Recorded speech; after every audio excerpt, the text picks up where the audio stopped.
அனைவருக்கும் வணக்கம். ஜனநாயகன் திரைப்படம் வரக்கூடிய 23ஆம் தேதி வெளியாகுது. கிட்டத்தட்ட 6 மாசம் முன்னாடி பொங்கலுக்கு வர வேண்டிய படம். ஆனா இப்போ வர்றது காரணம் சென்சார் போர்டு வந்து சான்றிதழ் கொடுக்காம இடையில வந்து படம் இணையதளத்துல லீக் ஆகி அப்படியே வந்து பாத்தீங்கன்னா ஒரு வழியா தியேட்டருக்கு கொண்டு வந்துட்டாங்க. ஸோ இப்போ வந்தாலும் படத்தை பார்க்கறதுக்கு விஜய் ரசிகர்கள்லாம் ரெடியா இருக்காங்க. அப்படிங்கிறதுனால அந்த ப்ரொடக்ஷனும் எந்த விதமான பயமும் எல்லாம் படத்தை ரிலீஸ் பண்றாங்க. இப்போ அதெல்லாம் ஏதாச்சும் பிரச்சனைன்னு கேட்டிங்கன்னா இல்லை. ஆனால் அந்த படத்தில் புதிதாக சில காட்சிகளை சேர்த்துருக்குறாங்க. அதாவது ஏற்கனவே இருந்த வெர்ஷனை விட இப்போ விஜய் அவர்கள் முதலமைச்சர் இல்லையா, அப்போ வந்து தாவேக்கான்ற ஒரு கட்சியோட தலைவராக இருந்தார், தமிழ்நாட்டினுடைய ஒரு முன்னணி நட்சத்திரமாக இருந்தார். இன்றைக்கு வந்து பார்த்தீங்கன்னா முதலமைச்சராக இருக்கிறார். அப்போ வந்து அந்த டைட்டில் கார்டிலே வந்து சிஎம் விஜய் அப்படின்லாம் போட்டு வர்றதுனால உள்ள வந்து அடிஷனலாக ஒரு சில காட்சிகளை ஆட் பண்ணியிருக்காங்க. என்னன்னா முதலமைச்சர் கோட்டோட விஜய் இருக்கிற மாதிரி இப்போ சிஎம் ஆனதுக்கப்புறம் ஒரு காஸ்டியூம் இருக்காரு இல்லையா, அதில் ஒரு சில சீனை வந்து அப்படியே இமிடேட் பண்ணி காட்டுறாங்க. அப்புறம் வந்து முக்கியமாக இந்த ஆக்ஷன் அப்படியே சட்டமன்றத்துக்குள்ள வந்து ஸ்டாலினை நாங்கள் தோக்கடிச்சிட்டோம் பார்த்தீங்களா, எங்கப்பா உங்க அப்பாவை காணோம் அப்படின்னு பேசுறதெல்லாம் சிம்பாலிக்கா படத்துல வந்து காட்சிகளா காட்டுறாங்க. இப்போ இது மாதிரி காட்சியை பார்க்கும்போது படத்துல இன்னும் கொஞ்சம் உள்ள விஷயங்களை ஆட் பண்ணியிருப்பாங்களோ அப்படிங்கிறத ரசிகர்கள் யோசிக்க ஆரம்பிக்கிறாங்க. இப்போ இந்த காட்சியை அவர்கள் வந்து எந்த விஷயத்துக்கு பயன்படுத்துறாங்கன்றதே நம்ம இதில் பேச வேண்டியதாக இருக்கு. இதை பார்க்கும்போது ஒய் ப்ரோ ஏன் இப்படி பண்றீங்க அப்படின்னு தான் கேட்க தோணுது. ஏன்னா கொளத்தூர்ல ஸ்டாலின் அவர்கள் தோத்ததை வந்து கொண்டாடலாமா அப்படின்னு கேட்டீங்கன்னா அதை அவர்கள் ஏற்கனவே கொண்டாடி தீர்த்துட்டாங்க. சொல்லப்போனால் சட்டமன்றத்துக்குள்ளேயே வந்து பார்த்தீங்கன்னா முதலமைச்சர் விஜய் அவர்கள் போயிட்டு இந்த மாதிரி சைகை பண்ணி கேட்டது, உதயநிதி கிட்டேயே உங்க அப்பா எங்கன்னு, அங்கே உதயநிதி இல்லை, உதயநிதி இல்லாமல் இருக்கும்போது உதயநிதி கிட்ட அப்படி போய் கேட்டார். ஸோ அந்த மாதிரிலாம் வந்து பண்ணது வந்து பார்த்தீங்கன்னா ஒரு கட்டத்தில் மக்களுக்கே சலிப்பு வந்துருச்சு. இது இன்னும் திரும்ப திரும்ப அதே நீங்க பண்ணிட்டு இருக்கீங்க, இது போதாதா அப்படிங்கிற மாதிரி. இன்னும் சொல்ல போனா கொளத்தூர்ல இப்போ எம்எல்ஏவா இருக்கக்கூடிய விஎஸ் பாபு அவர்கள் பார்த்தீங்கன்னா 2 கை, அவர் வந்து ஒரு கை அப்படி பண்ணார் இல்லையா, அவர் வந்து 2 கை அப்படியே பண்ணிக்கிட்டே இருப்பாரு.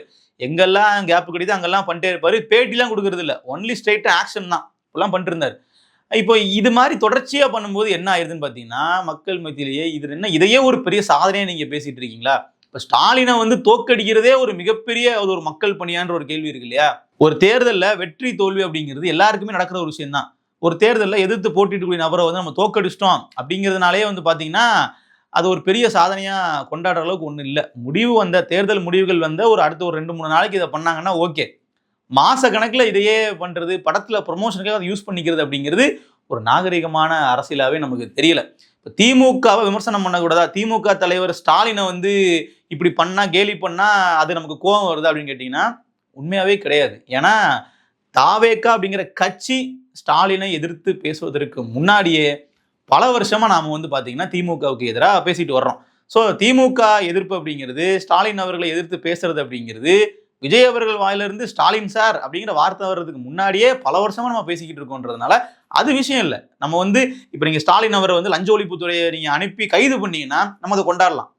நீங்க திமுகவில் உள்ள முன்னாள் அமைச்சர்கள் அத்தனை பேரையும் பார்த்தீங்கன்னா சட்டத்தின் முன்னாடி நிப்பாட்டி அவர்கள் ஊழல் பண்ணி வச்சிருக்கிற பணத்தெல்லாம் நீங்க திருப்பி வாங்கினீங்கன்னா அதை நம்ம கொண்டாடலாம், கொண்டாடி இருக்கோம்.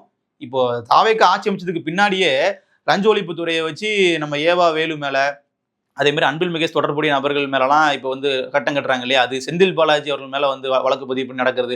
இது எல்லாத்தையுமே நம்ம பாராட்டி தான் பேசிக்கிட்டு இருக்கோம். தாவேக்கு அரசை பாராட்டணுன்றது இல்லை, அந்த நடவடிக்கையை நம்ம வந்து பார்த்தீங்கன்னா வரவேற்கிறோம். அதெல்லாம் நம்ம வந்து பார்த்தீங்கன்னா செய்தியாக நம்ம ஆக்கலாம். ஆனால் தேர்தலில் ஜெயிச்சுட்டோம் அதனால நாங்கள் வந்து பெரிய ஆளு அப்படின்னு பேசுறது இருக்கு இல்லையா, அங்கே தான் வந்து பிரச்சனையே ஆரம்பிக்குது. மக்கள் வந்து இதையே என்ன பார்க்க ஆரம்பிக்கிறாங்கன்னா கொஞ்சம் ஓவராக போகிறாங்களோங்கிற ஒரு பார்வை தான் இருக்குது. அவங்க அப்படி தான் பண்ணுறாங்க. அதை பற்றி பெருசாக அவர்கள் கேர் பண்ணிக்கிறாங்களான்னு தெரில. இதில் நம்ம இன்னொரு விஷயமும் பேசணும். இப்போ கொளத்தூரில் ஸ்டாலின் அவர்கள் தோத்துட்டார் அப்படிங்கிறத பெரிய லெவலில் கொண்டாடக்கூடிய இதே வேளையில் அந்த கொளத்தூரில் வெற்றி பெற்ற நபர் விஎஸ் பாபு அவர்கள் பற்றி அந்த தொகுதி மக்கள் என்ன நினைக்கிறாங்க, இல்லை விஎஸ் பாபு அவர்களை பற்றி தெரிந்த மக்கள் என்ன சொல்கிறாங்க அப்படிங்கிறது நீங்கள் கேட்கணும் இல்லையா? ஸ்டாலின் அவர்கள் மோசமானவராக இருந்துட்டு போட்டோம், அது கண்டிப்பாக வந்து நம்மளே விஷயங்கள் பேசியிருக்கோம். ஸ்டாலின் அவர்களை வந்து தோக்கடிக்கிறதுக்கு குரல் கொடுத்த நபர்கள் தான் நம்மளும் ஒருத்தர். ஆனால் நீங்க ஜெயிக்க வச்ச நபர் விஎஸ் பாபு அவர்கள் எப்படிப்பட்டவர்ன்றதையும் அந்த மக்கள் சொல்றத நீங்களே கேளுங்க. விஎஸ் பாபு அவர்கள் தண்டலுக்கு பணம் கொடுக்குறாரு, கொடுக்கலன்னா என்னென்ன டார்ச்சர் பண்ணுவாரு? அதான் தூக்கின்னு போய் ஆளை வீட்டில் உட்கார வச்சு ஒரு நாளெல்லாம் உட்கார வச்சு நாயை வச்சு பயமுத்துவாங்க. விஎஸ் பாபு எப்படின்ட்டு என் நண்பன் போட்டோகிராஃபர், அவர்கிட்ட தண்டல் வாங்கி அவன் சூசைட் பண்ணிக்கணும். அது மாதிரிலாம் யாரும் நிறைய பேர் அவரால் நிறைய பேர் இறந்துருக்கும். நல்ல அராஜகம் பண்ணுவார் விஎஸ் பாபு. யாரும் தெரியாது, ஒரு பணக்கார முதலன்றது தான் தெரியும், வட்டி கொடுத்து வாங்குற முதலாளின்னு தான் தெரியுமே தவிர ஒரு கட்சிக்காக பாடுபடுறோன்னு யாருக்குமே தெரியாது. இதுல நம்ம இன்னொரு விஷயமும் பார்க்கணும். இப்ப தேர்தல்ல தோல்வி அடைந்த தலைவர்கள் இருப்பாங்க இல்லையா? இப்ப நீங்க நாம் தமிழர் கட்சி எடுத்துக்கிட்டீங்க அப்படின்னா, அவர்கள் வந்து தேர்தல் வெற்றி அப்படிங்கிறத இப்போ வரைக்குமே வந்து அடையல. சோ அவர்கள் தோக்குறாங்க அப்படிங்கிறதுனாலயே மக்கள் வந்து முழுமையா நிராகரிச்சுட்டாங்க. மக்களுடைய ஆதரவு அவர்களுக்கு இல்லவே இல்லை, அவர்கள்லாம் வந்து நல்லவர்களே கிடையாது, நல்ல அரசியல்வாதிகளே கிடையாதுன்னு அர்த்தம் ஆயிருமா? ஏன்னா நம்ம தாவேக்காவை நோக்கி எந்த ஒரு விமர்சனத்தை எதிர்க்கட்சிகள் வச்சாலும் கூட நீங்க ஜெயிச்சுட்டு வந்து பேசுங்க, நீங்க இன்னும் ஜெயிக்கவே இல்லை அப்படிங்கிற ஒரு பார்வை இருக்கு இல்லையா? சோ வெற்றி தான் நாம நல்லவங்களா கெட்டவங்களாங்கிறத முடிவு பண்ற ஒரு விஷயம் அப்படின்னு அவர் நம்பிக்கிட்டு இருக்காங்க. நாம ஜெயிச்சுட்டோம், அதனால மக்கள் நம்மளை ஆதரிச்சிட்டாங்க, நம்ம நல்லவங்க அப்படிங்கிற மைண்ட் செட்ல இருக்கிறாங்க. எதிர்க்கட்சியில உள்ளவங்க எல்லாம் தோத்துட்டாங்க, அதனால கெட்டவங்க, மக்கள் அதனாலதான் அவங்களை தோக்கடிச்சிருக்காங்கன்ற ஒரு பார்வையில இருக்காங்க இல்லையா? அது ரொம்ப ஒரு தவறான ஒரு புரிதல் நம்ம சொல்ல வேண்டியதா இருக்கு. ஏன்னா இன்றைக்கு முதலமைச்சர் இருக்கக்கூடிய விஜய் அவர்கள் இந்த இடத்துக்கு வர்றதுக்கு முன்னாடி அந்த இடத்துல தான் இன்றைக்கு வந்து எதிர்க்கட்சியா இருக்கக்கூடிய திமுகவினர் இருந்திருக்கிறாங்க. அதே மாதிரி இதற்கு முன்னாடி ஆளுங்கட்சியா இருந்த அதிமுகவினர் இருந்திருக்கிறாங்க. சோ இவர்களுக்கெல்லாமும் மக்கள் ஆதரிச்சிருக்கிறாங்க. இவர்கள் எல்லாமும் மக்கள் வந்து ஓட்டு போட்டு தேர்ந்தெடுத்து அந்த இடத்துல உட்கார வச்சிருக்கிறாங்க. ஆனா அப்பெல்லாம் வந்து பாத்தீங்கன்னா இப்படி எதிர்த்தரப்பை வந்து வெற்றி தோல்வியை வச்சு அவர்களை வந்து யாரும் கேலி கிண்டெல்லாம் பண்ணல. நீங்க தோத்துட்டீங்க, நீங்க தோத்தாங்கோடிங்க, ஜெயிச்சுட்டு வந்து பேசுங்கன்ற மாதிரி விமர்சனங்கள் அதிகப்படியா வரல. ஆனா முதல் முறை ஜெயித்த தமிழக வெற்றி கழகத்துல உள்ளவங்க இந்த மாதிரி விமர்சனத்தை வச்சு வைக்கும்போது தான் இது வந்து ஒரு சரியான அரசியல் இல்லையோ அப்படிங்கிற ஒரு பார்வை நமக்கு வந்து வருது. இது 1-2 இடங்கள்ல தொடர்ச்சியா வந்து பாத்தீங்கன்னா ஒரு கேம் மாதிரி ஆக்கிட்டாங்க. இது வந்து ஒரு இப்போ லைவா வந்து ஃபுட்பால் கேமான்னு எப்படி இருக்கும், நீங்க ஒரு கோல் போடுங்க, நான் ஒரு கோல் போடுறேன், யார் போட ஜெயிக்கலாம் பார்ப்போம் அப்படிங்கிற மாதிரி ஒரு பாலிடிக்ஸ் அப்படிங்கிறத ஒரு கேம் மாதிரி ஒரு மைண்ட் செட்ல கொண்டு போயிட்டு இருக்காங்க. இந்த சின்ன சின்ன குழந்தைகள்லாம் அதுக்கு பெரிய அளவில் இன்ஃப்ளூன்ஸ் ஆகிறாங்கன்றதெல்லாம் நம்ம தொடர்ச்சியா பேசிட்டோம். ஸோ அதெல்லாம் தாண்டி இப்போ இது எங்க வந்து நிக்குதுன்னு பார்த்தீங்கன்னா, அடுத்து உள்ளாட்சி தேர்தலையும் வந்து நீங்க விசிலுக்கு ஓட்டு போடுங்க, அதுல வாங்க மோதி பார்ப்போம், அந்த தரப்புலையும் சும்மா இல்லாம RS பாரதி அவர்கள் வந்து நீங்க ஜெயிச்சு காட்டுங்க, நான் என்னோட மீசை எடுத்துக்கிறேன் அப்படிங்கிறாரு.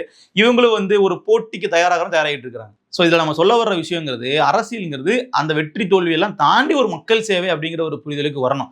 இது வந்து விஜய் அவர்கள் தனக்கு இருக்கிற மாதிரி ஆரம்பத்தில் காட்டிக்கிட்டாரு. எப்படின்னு பார்த்தீங்கன்னா, எல்லா அரசியல் கட்சி தலைவர்களினுடைய வீட்டுக்கும் விஜய் அவர்கள் போனார். ஸ்டாலின் அவர்கள் வீட்டுக்கும் போயிட்டு அப்படியே கையை பிடிச்சிக்கிட்டு வீட்டில் போய் உட்காந்து பேசிட்டு வந்தார். இப்போ நமக்கு என்ன கேள்வி வருது அப்படின்னா, இன்றைக்கு வந்து இப்படியே அந்த ஆக்ஷன் பண்றது, இந்த குளத்தூர்ல கொத்து புரோட்டான்னு பேசுறதெல்லாம் இருக்கு இல்லையா?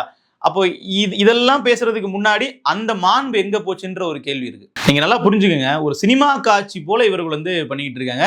நம்ம இது மாதிரி பண்ணா இது வந்து ஒரு ரீல்ஸ்ல ட்ரெண்ட் ஆகும், இல்ல நம்ம இது மாதிரி பேசினா அப்படின்னா நமக்கு ஃபேன்ஸ் வந்து ஃபயர் விடுவாங்க அப்படிங்கிற மைண்ட் செட்ல இருக்காருன்னு தோணுது.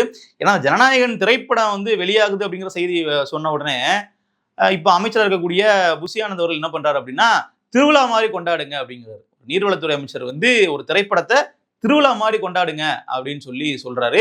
இன்னொரு அமைச்சர் வந்து பாத்தீங்கன்னா, நான் வந்து அன்னைக்கு லீவு போட்டுருவேன், நான் திரைப்படத்துக்கு போறதுக்காக அப்படிங்கிற மாதிரி. ஸோ இதெல்லாம் அந்த ரசிகர்கள் வந்து கொண்டாடுறாங்க. எப்படின்னா, பாத்தீங்களா நாங்க வந்து இப்போதான் அமைச்சர், நாங்கெல்லாம் அப்பவே ரசிகர்கள், அந்த ரசிகர்கள் இன்னும் மாறாம அப்படியே இருக்கும் பாருங்கன்னு இதெல்லாம் வந்து ஒரு பெரிய ஒரு பெருமையா வந்து பேசிக்கிட்டு இருக்காங்க. ஒரு அமைச்சர் திரைப்படம் பார்க்க கூடாதா? அதெல்லாம் இல்லை, அதெல்லாம் நீங்க போய் பார்க்கலாம். ஆனா அதெல்லாம் நீங்க வந்து ஒரு பெரிய லெவல்ல ஒரு அச்சீவ்மெண்ட் மாதிரி, இன்னும் அதுதான் வந்து ஒரு மக்கள் சேவை மாதிரி நீங்க காட்டுறத முதல்ல வந்து நிப்பாட்டுங்க அப்படின்றது ஒரு முக்கியமான ஒரு கோரிக்கையை கூட வச்சுக்கோங்க. அதை வந்து அப்படி பண்ணதை தவிர்த்துட்டு நீங்க வந்து அரசியலை பெரும்பான்மையா பேசுங்க. ஒரு திரைப்படத்தை வந்து ஒரு அரசியலாக்கலாம் அப்படிங்கிற ஒரு பார்வைக்குள்ள வர வேண்டிய தேவையே இங்க கிடையாது. இப்ப உண்மையிலேயே ஒரு பிரச்சனை வந்து போயிட்டு இருக்கு. நீங்க வந்து பாத்தீங்கன்னா, ஜந்தர் மந்தர்ல சோனம் வாங்சுக் அவர்கள் வந்து இப்போ உண்ணாவிரத போராட்டம் நடத்திக்கிட்டு இருக்காரு இல்லையா? அந்த போராட்டத்திற்கு விஜய் அவர்கள் வந்து நேர்ல வருவாரா மாட்டாரா, ஆதரவு கொடுப்பாரா மாட்டாங்கிறா அப்படிங்கிறது அங்க இருக்கக்கூடிய மக்களுடைய கேள்வியா இருக்கு. டெல்லியில இருந்து பல பேர் கேட்கறாங்க, விஜய் அவர்கள் எப்போ இது குறித்து பேசுவாரு? ஏன்னா அது கேட்கறதுக்கு ஒரு ரீசன் இருக்கு. வெறுமனே தமிழ்நாட்டுடைய முதலமைச்சர் அப்படிங்கிறதுனால அந்த கேள்வி அவர்கள் கேட்கல. எதுக்காக கேட்கறாங்க அப்படின்னா, விஜய் அவர்கள் நடித்த நண்பன் திரைப்படத்துல அவர் நடித்த அந்த கொசக்சி பசப்புகள் இருக்கு இல்லையா, அந்த கேரக்டருக்கு சொந்தக்காரரே இவர் தான், இந்த சோனம் அவர்கள் தான். அப்போ அவருடைய கேரக்டர் நடிச்ச நீங்க இன்னைக்கு அவர் ஒரு போராட்டம் பண்ணிக்கிட்டு இருக்காரு, அதற்காக நீங்க குரல் கொடுப்பீங்களா மாட்டீங்களான்னு மக்கள் கேட்டுக்கிட்டு இருக்காங்க. இந்த கேள்வி வந்த உடனே வந்து பாத்தீங்கன்னா, பெரம்பூர்ல விஜய் அவர்கள் சமீபத்துல வந்தார் இல்லையா, அந்த காட்சிகளை எடுத்து போட்டு அப்படியே கூட்டத்துல நிக்கிற மாதிரி விஷயம் போட்டு ஜந்தர் மந்தருக்கே வந்து அவர் போயிட்டாரு, அங்க போயிட்டு வந்து சோனம் வாங்சுக் வந்து பாத்துட்டாரு அப்படின்னு சொல்லி ஒரு செய்தியை பரப்பி விடுறாங்க. இதை இந்தியா டுடேலே வந்து பாத்தீங்கன்னா போட்டு அது மாதிரிலாம் இல்ல, இதெல்லாம் ஃபுல்லா ஃபேக் நியூஸ்னு சொல்லி எக்ஸ்போஸ் பண்றாங்க.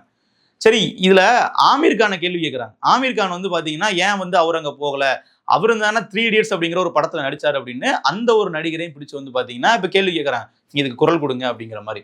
சோ ஒரு படத்துல நடிச்சது மட்டும் இல்லாம இன்றைக்கு விஜய் அவர்கள் முதலமைச்சராகவே ஆயிட்டாரு, ஒரு அரசியல் தலைவராகவும் ஆகி இன்னைக்கு வந்து ஒரு மாநிலத்தினுடைய முதலமைச்சர் ஆயிட்டாரு. அதே கேள்வி விஜய் நோக்கி மக்கள் கேட்குறாங்க. ஆனால் ஆமீர் கானுக்கு விழக்கூடிய அடி அப்படிங்கிறது விஜய்க்கு விழல. ஏன்னா இவர்கள் இடையில பார்த்தீங்கன்னா ஒரு ஃபேக் நியூஸை வந்து அப்படியே கிளப்பி விட்டு அந்த பக்கம் திருப்பி விட்டாங்க. விஜய் அவர்கள் போயிட்டாரு பார்த்துட்டாருன்னு. ஃபேக் நியூஸுக்கு கிளப்பி விட பரவாயில்லைங்க. ஏஐல வந்து பார்த்தீங்கன்னா விஜய் அவர்கள் சோனம் அவர்கள் கூட இருக்கிற மாதிரியான வீடியோலாம் எடுத்து போட்டு நேரிலேயே விஜய் அவர்கள் போயிட்டாருங்கிறத பல பேரை நம்ப வச்சிட்டாங்க. வடக்குல உள்ளவங்களுக்குலாம் இது ஏஐன்றத புரிஞ்சுக்க தெரியுமா, இது ஃபேக்குன்றத அவங்க ஏற்றுப்பாங்களான்னு தெரில. அவங்க உண்மையை நம்பிக்கிட்டு இருப்பாங்க. இப்போ பல பேர் 2029 விஜய் அவர்கள் பிஎம் ஆயிடுவாரெல்லாம் பல பேர் நம்பிக்கிட்டு இருக்காங்க. அந்த அளவுக்கு அவர்கள் வந்து நார்த்தில் பண்ணக்கூடிய ப்ரொபகண்டாங்கிறது இருந்துகிட்டு இருக்கு. ஸோ இதெல்லாம் ஒரு பக்கம். ஆனால் இங்கே வந்து பார்த்தீங்கன்னா இவர்கள் பண்ணக்கூடிய அரசியலுங்கிறது அந்த அளவுக்கு தீவிரமாக சோனம் வாங்சுங் அவர்களை நேரில் பார்க்க போகிற அளவுக்குலாம் இல்லை. ஜனநாயகன் திரைப்படம் பார்க்கறதுக்கான வேலைகள் தான் இவர்கள் வந்து பார்த்துக்கிட்டு இருக்காங்கன்னு நமக்கு தோணுது.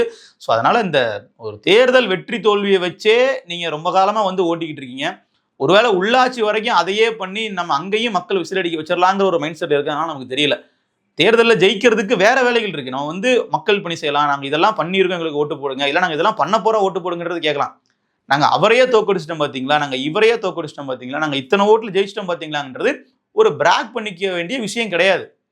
இப்போ விஜய் அவர்கள் வந்து ஒரு 100 கிலோ தூக்குவாருங்க அப்படின்னா அவருடைய பலத்தை நம்ம வந்து பாராட்டலாம். ஏன்னா அது அவருடைய செயல், அவருடைய உழைப்புன்னு நம்ம சொல்லலாம்.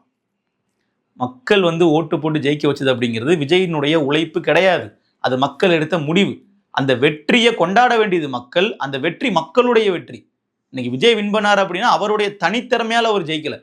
அதனால இது வந்து விஜய்க்கோ இல்லை தாவேக்காரோட கட்சிக்காரங்களுக்கான வெற்றி கிடையாது. அவர்கள் வந்து தேர்தலில் போட்டிக்கிட்டாங்க. ஆனால் வெற்றியை பரிசளித்தது மக்கள். அதை புரிஞ்சுக்கங்க. நீங்கள் தனித்திறமைங்கிறது வேற, மக்கள் முடிவு அப்படிங்கிறது வேற. ஸோ மக்கள் முடிவை வந்து பார்த்தீங்கன்னா ஏதோ நாங்கள் தான் ஜெயிச்சிட்டோம், நாங்கள் தான் எல்லாம் அப்படிங்கிற மாதிரி மைண்ட் செட்டில் இருக்காதீங்க. ஸ்டாலினை தோக்கடிச்சதும் மக்கள் தான். குளத்தூரில் கொத்து பரோட்டா போட்டது விஎஸ் பாபு கிடையாது. குளத்தூரில் கொத்து பரோட்டா போட்டது குளத்தூர் மக்கள். அப்போ அந்த மக்களுக்கு பதிலாக அவங்களோட கிரெடிட்ஸ் எடுத்துக்கிட்டு நம்ம வந்து அப்படியே நாங்கள் தான் பெரிய ஆளுன்னு காட்டிக்க நினைக்கிறதுன்றது தேர்தல் முடிவு வந்து கொஞ்ச நாளைக்கு ஓகேவா இருக்கும். இன்னைக்கு வந்து கிரிஞ்சா மாறிக்கிட்டு இருக்கு. அது வந்து மக்களே வந்து வெறுக்கக்கூடிய இடத்துக்கு நகர ஆரம்பிச்சிட்டாங்க. இதற்கப்புறம் அதை பண்ணாமல் இருந்தால் நல்லது. நன்றி.